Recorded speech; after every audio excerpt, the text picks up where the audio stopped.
اے لوگو یہ کل بھی تمہارے میرے دشمن تھے، آج بھی دشمن ہے، اور یاد رکھنا یہ دنیا تمہارے میرے لیے قید خانہ ہے، کیونکہ میرے آقا نے فرما دیا مومن کے لیے یہ دنیا قید خانہ ہے۔ آج میڈیا کہہ رہا ہے غازہ پٹی ایک قید خانہ ہے، کھلی ہوئی جیل ہے۔ غازہ کو کھلی جیل بتانے والوں تم آج بتا رہے ہو، تاجدار مدینہ نے 1400 سال پہلے بتا دیا تھا، جو مستحکم ایمان رکھتے ہیں یہ ساری دنیا ان کے لیے ایک جیل قید خانے کی طرح ہے۔ مگر آپ دیکھیں ایک آپ کو بڑی حیران کن بات سننے کو ملی، پچھلے دنوں روس نے یوکرین پہ حملہ کیا، ساری دنیا چیخ پڑی، کہنے لگے کس لیے؟ روس کہہ رہا تھا کہ یہ میری سرحدوں سے ملا ہوا ایک چھوٹا سا ملک ہے جو مجھ سے نکلا ہے۔ روس کہہ رہا تھا کہ یہ دوسرے ملکوں سے جو میرے دشمن ہیں ان سے اگر رابطہ رکھے گا تو میرے لیے خطرہ ہوگا۔ یوکرین میں لڑنے لگا، سپورٹ میں امریکہ آ گیا، نیٹو آ گیا، مطلب کیا؟ یہ کہنے لگے جی یہ اپنی زمین کی لڑائی لڑ رہا ہے۔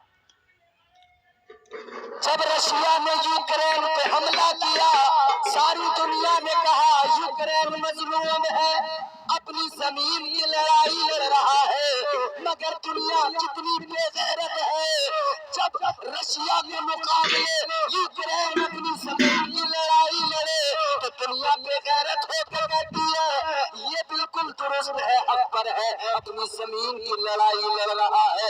لیکن جب فلسطین کی زمین کو اسرائیل کھا جائے، اسرائیل اس میں قبضہ کر لے، فلسطین اپنی زمین کے تحفظ کے لیے کھڑا ہو، اپنی زمین کی حفاظت کے لیے اگر فلسطین کھڑا ہو جائے تو یہ بے غیرت دنیا فلسطین کو آتنکوادی بتاتی ہے۔ مر گئی غیرت بالکل۔ اب آتنکوادی بتا رہے ہیں۔ مسلمانوں ایک بات یاد رکھنا، یہ غازہ پٹی کے لوگ یا یہ فلسطینی مظلوم جن کے بچے شہید ہو رہے ہیں، تم کیا سمجھتے ہو کہ کس لیے لڑ رہے ہیں، کس لیے ہیں؟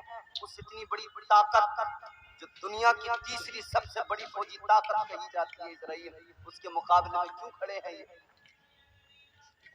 اگر یہ چاہیں نا انہیں ذرا سی دقت نہیں ہوگی، عیش و عشرت کی زندگی گزارے گا۔ آج ہم اور آپ اپنی مسجدوں کی حفاظت نہیں کر سکتے، یہ فلسطینی مظلوم فقط مسجد اقصی کی لڑائی لڑ رہے ہیں۔ واہ کیا بات ہے، کوئی دوسری لڑائی نہیں ہے، کوئی دوسری لڑائی نہیں، کوئی ذاتی مفاد نہیں۔ یہ فلسطینی چاہے تو اسرائیل سے مل کر عیش و عشرت کی زندگی گزار سکتے ہیں۔ کیا چاہتا ہے اسرائیل؟ اتنا ہی تو چاہتا ہے مسجد اقصی دے دو، اتنا ہی تو چاہتا ہے ہم تھرڈ ٹیمپل بنائیں گے، اتنا ہی تو کہتا ہے مسجد اقصی دے دو، کہتا ہے یروشلم کو اپنی راجدھانی بنائیں گے، یہاں پہ اپنا کلیسا قائم کریں گے، یہاں تھرڈ ٹیمپل بنائیں گے، یہی تو کہتا ہے۔ مگر مسلمان کہتے ہیں مر جائیں گے، لڑ جائیں گے، بھوک سے بچے شہید ہو جائے یہ تو گوارا ہے، مگر جو امانت ہے خدا کی اس مسجد کو کبھی ہم ظالم کے ہاتھ میں جانے نہیں دیں گے۔ نعرہ تکبیر، نعرہ رسالت، فیضان سرکار مدینہ، مسلک اعلیٰ حضرت، مسلک اعلیٰ حضرت، نعرہ تکبیر، نعرہ رسالت۔ اور ایک بات اور یاد رکھنا، آج کسی نے ایک جگہ ہم بیٹھے ہوئے تھے، ادھر میری بات سنو توجہ کرو، ایک جگہ پہ ہم بیٹھے ہوئے تھے، کسی نے میرے سامنے یہ بات کہہ دی، میرا سیاست کی راجنیتی کی لڑائی ہے۔ میں نے کہا بے غیرت، تو نے اپنی غیرت کا سودا کرا۔ بے غیرت تو جب تم اپنی مسجدوں کی طرف نہیں جاؤ گے تمہاری مسجدیں چلی جائیں گی۔ وہ مسجد کے لیے کم از کم لڑ تو رہے، تم تو اپنی مسجد میں خود ہی لڑتے ہو۔ ہاں تم تو اپنی مسجد میں خود ہی لڑتے ہو، کیا بات ہے۔ آج مسجد تو عالی شان بنا لی، مگر سارے گاؤں کی سیاست، سارے گاؤں کی راجنیتی مسجد میں آ کے ہوتی ہے۔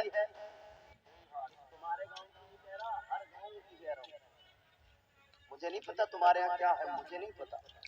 1 گھنٹہ پہلے آیا ہوں، کھانا کھایا، ادھر آ گیا، مگر میں پورے ملک میں جاتا ہوں، پورے بھارت میں دیکھ رہا ہوں، ہر گاؤں میں کبھی اس سیاست کی زد میں مسجد آتی ہے، کبھی مسجد کا امام آتا ہے، کبھی اسی سیاست کی زد میں آ کر امام اپنے عہدے سے برطرف ہو جاتا ہے، کبھی اسی کی زد میں آ کر کئی مسجدیں بنتی رہ جاتی ہیں، کئی بننے کے بعد میں تالے لگ جاتے ہیں۔ اس لیے کہ یہ ہماری اتحاد نہیں، اتفاق نہیں، محبت نہیں، مربت نہیں۔ اے لوگوں سنو، تاجدار مدینہ والی کائنات نے آپ کو اور مجھے کیا سکھایا، کیا پیغام دیا؟ مصطفیٰ کریم نے فرمایا یہ جو امت ہے، ہم اور آپ تاجدار مدینہ کے امتی، وہ امت جس کے تعلق سے قرآن مجید میں اللہ نے فرمایا کنتم خیر امت اخرجت للناس، اللہ نے فرمایا اے امت محمد تم بہترین امت ہو۔ کون سی امت؟ اللہ نے جنہیں بہترین بنایا، پروردگار نے جنہیں بہترین بنایا، مگر ہائے افسوس اللہ نے مجھے آپ کو بہترین بنایا، مگر ہم خود ایسے عمل کرتے ہیں کہ شامت اعمال کے سبب بہترین بنتے جا رہے ہیں۔ اے لوگوں غور کرو، پروردگار عالم کے پیارے محبوب نے فرمایا اے میرے امتیوں سنو، تمہارا آپس میں رشتہ ایسا ہے جیسے ایک جسم کا رشتہ ہوتا ہے، ایک جسم کا رشتہ، جسم میں یہ چہرہ، سر سب سے زیادہ افضلیت رکھتا ہے کیونکہ رب کی بارگاہ میں جھکتا ہے، سر رب کی بارگاہ میں، یہ سر جو ہے نا، اسی لیے تو ہم کہتے ہیں نا سر نہیں جھکے گا، تیرے سامنے ہم جھکوں گا۔ ٹاپ کلاس کی پوزیشن یہ رکھتا ہے سر، یہی دماغ ہے، سوچنے سمجھنے کا مادہ یہی ہے نا، یہی ہے نا دماغ، ادھر تو نہیں ہوتا ہے نا، سمجھدار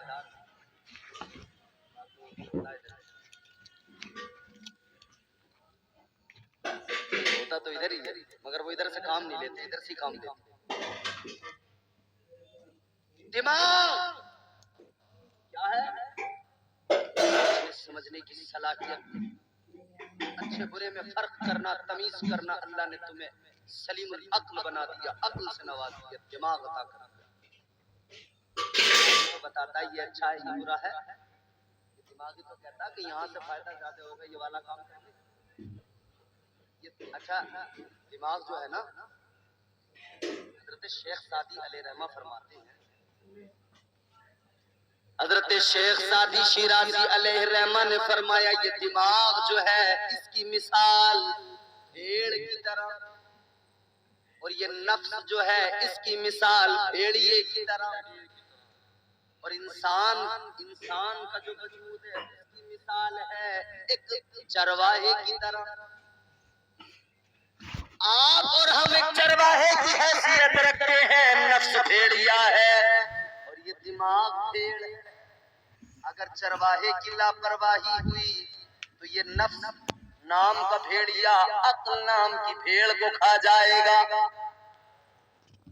لاپرواہی نہ کرنا، یہ بھیڑیا بڑا خطرناک ہے. موضوع تو میرا وہی ہے، بات تو وہی بتاؤں گا، مگر ضمناً بات آئی ہے تو اس بات عرض کر کے آگے. نفس نام کا بھیڑیا دماغ نام کی عقل نام کی بھیڑ کو کھا جائے گا، چوک نہ ہو جائے، کیونکہ یہ بھیڑیا بڑا خطرناک ہے. ہر کسی کے ساتھ اور اچھے نفس والے کئی اس کی قسمیں ہیں. نفس کی ایک قسم نفس امارہ، ہر مومن ہر کافر کے پاس ہے، ہمیشہ گناہوں کی دعوت دے گا. نفس کی ایک قسم ہے نفس ملہمہ، ایک قسم ہے نفس لوامہ، ایک قسم ہے نفس مطمئنہ. نفس مطمئنہ وہ جو ہمیشہ نیکیوں کی دعوت دے، ہمیشہ نیکی کام کرائے، وہ اعلیٰ منزل ہے. نفس وہ منزل کیسی ہے کہ قرآن میں اللہ اس کے متعلق فرماتا ہے. پروردگار عالم نے فرمایا یا ایتھا النفس المطمئنہ ارجعی الی ربک راضیۃ مرضیہ. اللہ نے فرمایا اے اطمینان والی جان، اپنے رب کی بارگاہ میں اپنے رب کے حضور اس طرح واپس لوٹ کہ رب تجھ سے راضی ہو، تو رب سے راضی ہو. کس حال میں؟ رب سے راضی، رب سے راضی. نفس مطمئنہ اسی حال میں جاتا ہے. اور ذرا سا آگے بڑھوں تو محدثین کرام کے اقوال اگر آپ پڑھو گے، حضرت علامہ قاضی ثناء اللہ پانی پتی مجددی آپ تفسیر مظہری کے اندر فرماتے ہیں نفس مطمئنہ کی تعریف بیان کہتے ہیں نفس مطمئنہ وہ ہے جسے فقط اللہ کے ذکر میں سکون ملے، سب لٹتا ہو لٹ جائے، سب برباد ہوتا ہو جائے، فقط اسے اللہ کے ذکر میں اس کے کلام میں سکون ملے. ہم نے کہا چلو ذرا تلاش کریں کون ہے ایسی ذات جو واقعی نفس مطمئنہ کا پیکر ہے کہ جس کا سب لٹے تو لٹ جائے، اسے ذکر خدا سے سکون ملے، اللہ کے کلام سے سکون ملے. آج ہمارے گھر میں کسی کا انتقال ہو جائے، ہم کپڑے پھاڑنے لگتے ہیں، ہم بال نوچنے لگتے ہیں، ہم بیان کر کر کے رونے لگتے ہیں، ہم باویلا کرنے لگتے ہیں، اللہ کو بھول جاتے ہیں. اے لوگوں سنو سنو، مگر قرآن کے اکارڈنگ حضرت شیخ حضرت علامہ قاضی ثناء اللہ پانی پتی آپ فرماتے ہیں سب لٹ جائے، سب کچھ چھن جائے، پھر بھی اللہ کے ذکر میں سکون ملے. ایک ذات نظر آتی ہے کہ جب اس کا پیارا مدینہ جہاں بچپن گزرا وہ چھنا، مدینہ چھوٹا، تب بھی اس نے اللہ کا ذکر کیا، اسے اسی میں سکون ملا. جب وہ مکہ پہنچ گیا، مکہ پہنچ کر پھر آخر وہ وقت آیا کہ اس ساتھ والا کو مکہ بھی چھوڑنا پڑا، مگر پھر بھی اس نے قرآن پڑھا، پھر بھی اسے قرآن پڑھ کے سکون ملا. وہ مکہ چھوڑ کے چلا گیا، وہ کربلا میں گیا، کربلا میں خیمے لگائے. جب میخیں گاڑی گئی، خون زمین سے نکل کے آیا، پھر بھی اس نے قرآن پڑھا، پھر بھی اللہ کا ذکر کیا. پھر آگے تین دنوں سے گزرے، 7 محرم الحرام سے لے کر 10 محرم الحرام تک امتحانات ہے، آزمائشیں ہیں، آزمائشوں کا دور چلا. پانی بھی بند ہو گیا، کھانا بھی بند ہو گیا، مگر پھر بھی صبر کیا، اللہ کا ذکر کیا، قرآن کی تلاوت کی، اللہ کے ذکر میں اسے سکون ملتا چلا گیا. پھر وہ وقت بھی آیا 10 محرم الحرام قیامت الصغریٰ. اے لوگوں پھر وہ وقت آیا کہ رفقا جام شہادت نوش کر گئے، عزیز جام شہادت نوش کر گئے، اپنے بھائی جام شہادت نوش کر گئے. وہ وقت بھی آیا عباس کے بازو دریا پہ کٹ گئے، پھر بھی انہوں نے قرآن پڑھا. پھر وہ وقت بھی آیا بیٹا اپنا جوان علی اکبر چلا گیا، پھر بھی کی، پھر بھی اللہ کا ذکر کیا. پھر وہ وقت آیا 6 ماہ کا بیٹا اصغر وہ بھی قربان ہو گیا، وہ بھی شہید ہو گیا، پھر بھی اللہ کا ذکر کیا، پھر بھی قرآن کی تلاوت کی. آگے بڑھے، پھر وہ وقت بھی آیا بھائی کی نشانی قاسم کا شباب خاک و خون میں تڑپتا نظر آیا، پھر بھی اللہ کا ذکر کیا، پھر بھی قرآن کی تلاوت سے سکون ملا. پھر وہ وقت بھی آیا کہ اپنا بھی سر سجدے میں رکھ دیا. ادھر دیکھو اور جملہ سنو، اپنا بھی سر سجدے میں رکھ دیا. سر سجدے میں رکھا، سر کٹ گیا، جام شہادت نوش کر لیا. لیکن اللہ نے عظمتوں کو بلند کر دیا، عزتوں کو بڑھا دیا. فرمایا اے حسین، اے میرے نبی کے نواسے، اے میرے پیغمبر کے نواسے، تجھے ہر موڑ پر، ہر مصیبت میں، ہر مشکل میں، ہر پریشانی میں میرا ذکر کر کے سکون ملا، تجھے قرآن پڑھ کے سکون ملا. تو رب کا کرم بھی دیکھ لے، سر میرا کٹ گیا، نیزے پہ تو چڑھ گیا، مگر میرے رب نے میری زبان پہ قرآن کو جاری کر دیا ہے. نعرہ تکبیر، نعرہ رسالت، فیضان سرکار مدینہ، مسلک اعلی حضرت علماء اہل سنت. نعرہ تکبیر، نعرہ رسالت. جواب نہیں بھائی، جواب نہیں. اللہ کا شکر ہے، لوگ بھی بڑے کم ملتے ہیں. اللہ تمہیں سلام رکھے. زور سے بولو سبحان اللہ. اور گونگے ہو تو بالکل مت بولو. خدا کا شکر ہے. جو طور ہے دنیا کا اسی طور سے بولو، بحروں کا علاقہ ہے ذرا زور سے بولو. واہ واہ واہ واہ، کیا بات ہے. بہت زور سے بولے بھائی، کیا ٹھکانے. ابھی پردھان جی ہوتے یہاں پہ اور وہ کہہ دیتے جی ودھائک صاحب آ رہے ایک نعرہ لگا دو، ایک کے اوپر ایک چڑھا ہوا نعرہ تنا تن لگا رہے. ودھائک جی زندہ باد، پردھان جی زندہ باد.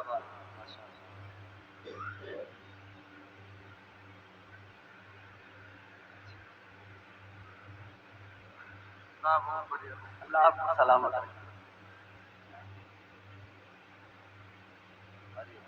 سید صاحب، سید مجاہد حسین صاحب، اللہ سلامت. زور سے ہو یار، آمین. ان سے محبت کرتے ہو نا، ان سے کرو. سید ہیں یہ، سمجھ رہے ہو. ایک بات یاد رکھنا، سیدوں کی تعظیم سنیوں کے خون کے اندر ہے، یہ ہمارے خمیر کے اندر ہے. ہم جس نبی کا ذکر کر رہے ہیں، جس نبی کی عظمتوں کی بات کر رہے ہیں، اسی نبی کے نواسے، اسی نبی کے خاندان کا نام تو ہے نا یہ، اسی نبی کے تو خاندان والے ہیں. ہم سنیوں کا اعلان ہے، ہم چمن اور پھول والے ہیں، سنتوں کے اصول والے ہیں. ہم چمن اور پھول والے ہیں، سنتوں کے اصول والے ہیں. تاج شاہی تمہیں مبارک ہو، ہم تو آل رسول والے ہیں. کیا بات ہے، کیا بات ہے. اللہ سلامت رکھے. میں نے کہا نفس مطمئنہ وہ نفس کی اعلیٰ منزل، مگر جو نفس امارہ ہے بڑا خطرناک. اچھا نفس جو ہے نا، جب اللہ نے نفس کو پیدا کیا، بڑی لطیف بات بتا رہا ہوں آپ. حضرت امام فخر الدین رازی علیہ الرحمہ آپ فرماتے جب اللہ نے نفس کو پیدا کیا تو اللہ نے فرمایا بتا میں کون ہوں. پروردگار بتا میں کون ہوں. اللہ نے سوال کیا بتا میں کون. مگر کیا جواب دیا اسی نے؟ نفس کہنے لگا انت انت انا انا، کہنے لگا تو ہے میں ہوں. کیا بات، کیا تو ہے میں. یارو آج تو سمجھ میں آ ہی جانا چاہیے انسان جو میں کرتا ہے یہ اس کا نفس اس سے کہلواتا ہے. کوئی کہے مولانا صداقت صاحب بڑے اچھے آدمی ہیں. جواب کیا ہوگا؟ ہاں ہم کیا کسی سے کم ہے؟ ہر آدمی کا جواب ہے کہ یہ غرور ہے، تکبر ہے، یہ انانیت جو پیدا ہوتا ہے. غرور جو ہے نا انسان کو برباد کر دیتا ہے، تکبر تباہ کر دیتا ہے. وہ کسی نے بڑی پیاری بات کہی ہے، تو کسی اور سے نہ ہارے گا مقابلے میں، تو کسی اور سے نہ ہارے گا تجھ کو تیرا غرور مارے گا.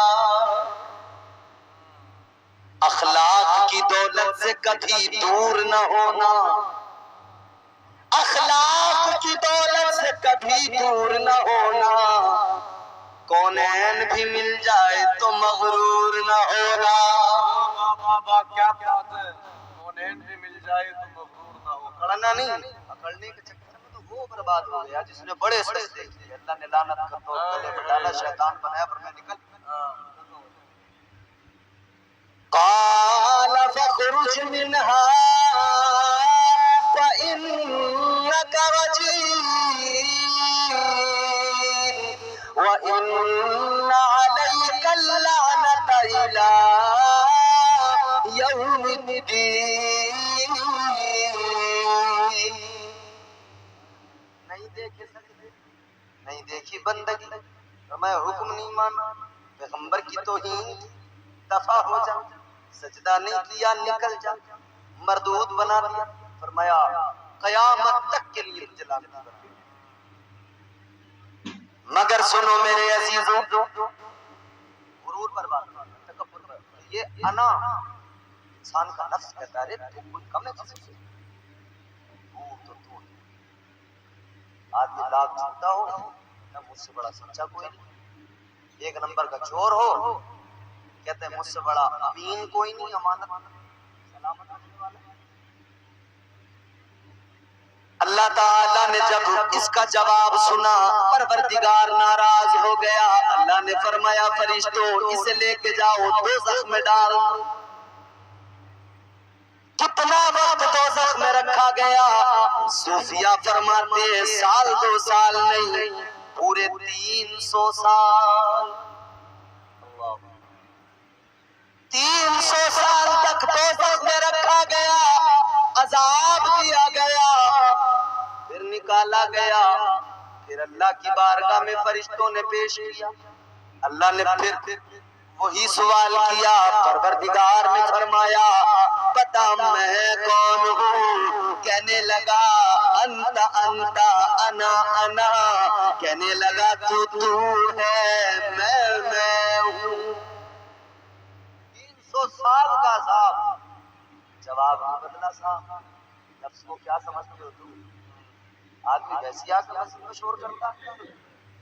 نفس بڑی خطرناک چیز ہے. اچھا ویسی بھائی کا حصہ مارتا، زمین مارتا تو ویسی میڈ کاٹنے لگ جاتا ہے. یہ بڑی خطرناک چیز ہے. بھیڑیا ہے یہ نہیں چھوڑے گا. بھیڑیا اس سے بچنے کی ضرورت ہے. 300 سال کا عذاب دیا گیا مگر جواب نہیں بدلا. پھر اللہ نے حکم دیا لے کے جاؤ. پھر دوزخ میں ڈال دیا گیا. پھر دوزخ کے اندر 300 سال عذاب دیا گیا. 300 سال کے بعد میں جب نکالا گیا اللہ نے پھر فرمایا بتا میں کون ہوں؟ جواب پھر بھی نہیں بدلا. کہنے لگا انت انت انا انا، کہنے لگا تو ہے میں ہوں. فرشتے عرض کرنے لگے مولا اس کا جواب نہیں بدلا، یا اللہ دوزخ میں لے کر جائیں. اللہ نے فرمایا نہیں. پروردگار نے فرمایا دوزخ میں لے کے جاؤ گے، عذاب دو گے، اس کا جواب نہیں بدلے گا. یا اللہ کیسے بدلے گا؟ اب جملہ میرا توجہ. اے بھیا بیٹھ جاؤ آرام سے. اے بھائی بیٹھ جاؤ سکون سے. یار افراتفری کرو، سکون سے بیٹھ سن لو. یہ ختم کر دوں؟ ہاں ماشاء اللہ. سنو توجہ میری طرف کرو. فرشتوں نے کہا یا اللہ لے جائیں دوزخ میں؟ اللہ نے فرمایا نہیں، جواب نہیں بدلے گا. یا اللہ کیا کرنا ہے؟ پروردگار عالم نے فرمایا اے فرشتوں اسے دوزخ میں لے کر مت جاؤ. دوزخ میں لے کے جاؤ گے عذاب دیا جائے گا مگر اس کا جواب نہیں بدلے گا. یا اللہ پھر کیا کرے؟ اللہ تعالیٰ نے فرمایا اسے عذاب نہ دو، دوزخ میں نہ لے کر جاؤ، بس اتنا کرو اس نفس کے اوپر بھوک کا بوجھ ڈال دو، فاقوں کا بوجھ ڈال دو، سجدوں کا بوجھ ڈال دو، بندگی کا بوجھ ڈال دو، عبادت کا بوجھ ڈال دو. جب یہ سارے بوجھ، فاقوں کا بوجھ، بھوک کا بوجھ، عبادت کا بوجھ، سجدوں کا بوجھ ڈالا گیا، پھر اللہ نے فرمایا بتا میں کون ہوں؟ پھر یہی نفس تھا کہنے لگا تو میرا پروردگار ہے. نعرہ تکبیر، نعرہ رسالت، فیضان سرکار مدینہ، مسلک اعلیٰ حضرت علماء اہل سنت حضرت علامہ مولانا امتیاز رضا برکاتی. نعرہ تکبیر، نعرہ رسالت. اتنا تو پتا چل گیا نفس کنٹرول میں یوں ہی نہیں آ جاتا، تب آتا ہے جب اسے بھوکا رکھا جائے، بھوک کا بوجھ اس پہ ڈالا جائے تب قابو میں آتا ہے، سجدوں کا بوجھ ڈالا جائے تب قابو میں آتا ہے. تو اللہ نے نظام زندگی بھی ویسے ہی عطا کیا، قرینہ زندگی بھی ویسے ہی دیا. پروردگار عالم نے کیا نظام دیا؟ اللہ تعالیٰ نے فرمایا اے میرے بندو 1 سال میں 1 مہینہ آئے گا، اس میں روزے رکھنا، اپنے نفس پہ بھوک کا بوجھ ڈالنا، یہ تمہارے قابو میں رہے گا. رمضان کے روزے رکھو گے نفس کنٹرول میں رہے گا.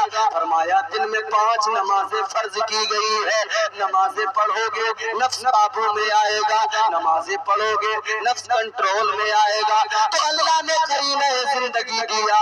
اے لوگوں نفس یوں ہی قابو میں نہیں آ جاتا، اسے قابو میں رکھنا ہے تو روزوں کی کثرت ہو زندگی میں اور نماز 5 وقت کی ادا کرتے رہو، پھر یہ نفس قابو میں آ جاتا ہے.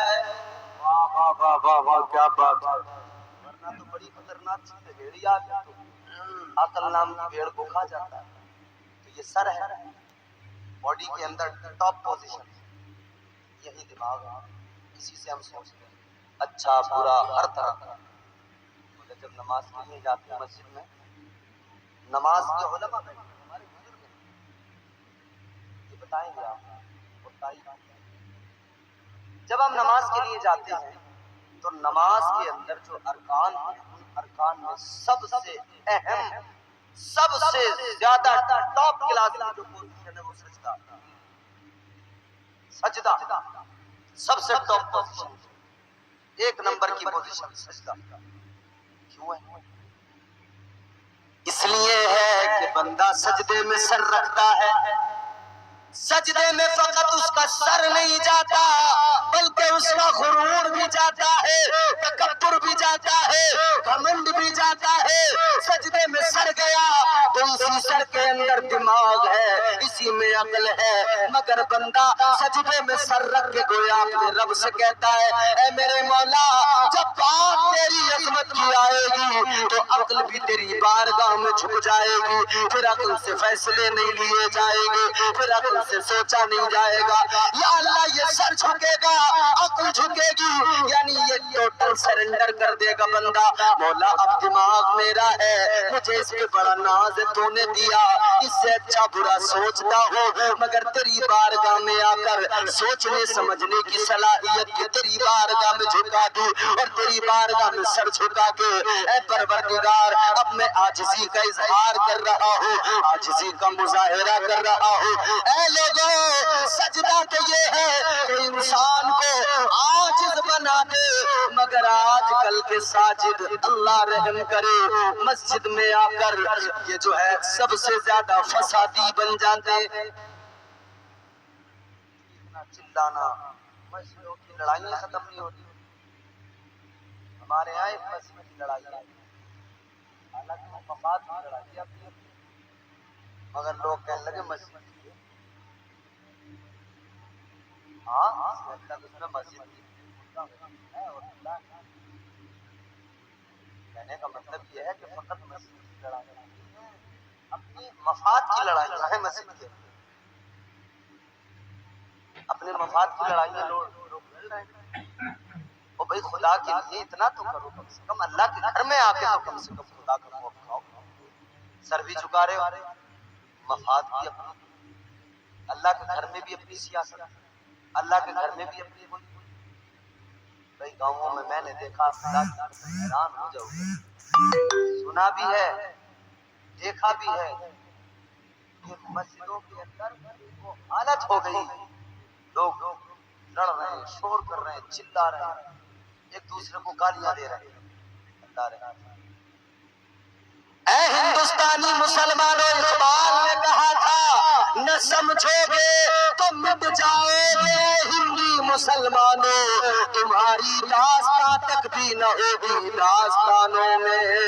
آج بھی وقت ہے سنبھل جاؤ، آج بھی وقت ہے طرز زندگانی بدل لو، ورنہ میرے امام نے کہا، تاجدار بریلی نے کہا، آج لے ان کی پناہ، آج مدد مانگ ان سے، کل نہ مانیں گے قیامت میں اگر مان گیا۔ سبحان اللہ سبحان اللہ۔ آج بنا سٹی میں رہ رہا ہے، آج بھی وقت ہے ہوش کے ناخن لو خدا کے لیے۔ کیا تم نے دیکھا نہیں ایک مسجد تھی جسے توڑا گیا، گرایا گیا، پروپیگنڈا چلایا گیا، ختم کر دیا گیا، فیصلہ بھی اپنے حق میں لیا گیا۔ ہم کمزور ہیں، طاقت ان کے پاس ہے، اور بھائی قانونی طور پر بھی ہمارے لیڈران نے کہا کہ بھائی کورٹ سے بھی غلطی ہو سکتی ہے، دھوکہ دیا گیا کورٹ کو، سپریم کورٹ کو دھوکہ دیا گیا، مگر مسجد تو ختم کر دی گئی۔ اے لوگو اب ذرا سوچو کیوں ختم کر دی گئی، کیوں گئی؟ اس لیے گئی کہ جب ہم خود اپنی مسجدوں میں لڑنے لگے، جھگڑنے لگے، پہلے تو آتے نہیں، آتے ہیں تو فقط لڑنے کے لیے، جھگڑنے کے لیے، سیاست کرنے کے لیے، تو بڑا آسان ہے ہماری مسجدوں پہ قبضہ کرنا۔ اسرائیل بھی سمجھتا تھا فلسطینی کمزور ہے، یوں ہی مسجد پہ قبضہ کر لوں گا، لیکن فلسطینیوں نے ساری دنیا کو بتا دیا، اور اسلامی 57 ممالک ہیں انہیں بھی بتا دیا، تم مصلحت دیکھو، تم حکومت دیکھو، تم اقتدار دیکھو، مگر ہم بیت المقدس کے محافظ ہیں، ہم قربانیاں دیں گے۔ مگر رسول اللہ صلی اللہ علیہ وسلم نے جس مسجد میں نماز انبیاء کو پڑھائی ہے، ہم جان دے کر بھی اس مسجد کی حفاظت کرتے رہیں گے۔ بابا نعرہ تکبیر، نعرہ رسالت، فیضان سرکار مدینہ، مسلک اعلی حضرت، نعرہ تکبیر، نعرہ رسالت۔ اب دیکھو میں نے کہا ہم مسلمان ہیں، دنیا ہمارے لیے قید خانہ، سارے کے سارے منصوبہ بندی کرنے لگے، یوکرین پہ حملہ ہوا تو سارے اسے مظلوم کہہ رہے ہیں، جس فلسطین کی ساری زمین کو کھا گیا اسرائیل، جب ہٹلر نے مارا تھا نا، کسی نے پناہ نہیں دی تھی۔ یہ دنیا بڑی ظالم ہے، مگر اسلام ہمارا مذہب ہمیں محبت، اخوت، امن، سلامتی، مدد کرنا، رواداری سکھاتا۔ جب ہٹلر نے مارا وہ کہتا تھا پوری دنیا سے یہودیوں کو ختم کر دوں گا، مٹا دوں گا۔ اے بے غیرت قوم یہودی بتاؤ کس نے تمہیں بچایا، کس نے تمہیں پناہ دی؟ تم بھاگ رہے تھے، دنیا میں کوئی ایسا نہیں تھا جو تمہیں پناہ دے دیتا، یہی فلسطینی مسلمان تھے۔ انہوں نے تم پر رحم کیا، انہیں تم پر ترس آ گیا، انہوں نے تمہیں اپنے ملک کے اندر داخل ہونے دیا، مگر تم ایسے بے غیرت نکلے اسی ملک کے اندر جس نے تمہیں پناہ دی، جب تمہیں کوئی اپنانے والا نہیں تھا، جب تمہیں دنیا مار رہی تھی، جنہوں نے تمہیں بچایا، جنہوں نے تم پہ احسان کیا، تم انہی لوگوں کے جان کے دشمن بن گئے۔ بھول گئے ایسا، کیونکہ یہ بدبخت قوم ہے ہی ایسی، مگر یہ کیا سمجھتی ہے دنیا، ختم کر دیں گے، مٹا دیں گے، کیا سمجھتے ہیں؟ قربانیاں تو اسلام مانگتا ہے، ہر دور میں قربانیاں مانگی ہے اسلام نے، قربانیاں دی ہیں ہم نے، ہمارے اکابر نے دی، اکابرین نے قربانیاں دی۔ جب 313 تھے تب بھی کھڑے ہو گئے تھے، بھروسہ کسی پہ نہیں کیا، فقط اللہ کی ذات پہ بھروسہ کیا۔ آج بھی جہاں بھی ہے دنیا کے جس خطے میں ہے، بھروسہ کسی پہ نہیں کرتے، فقط اللہ کی ذات پہ بھروسہ کرتے۔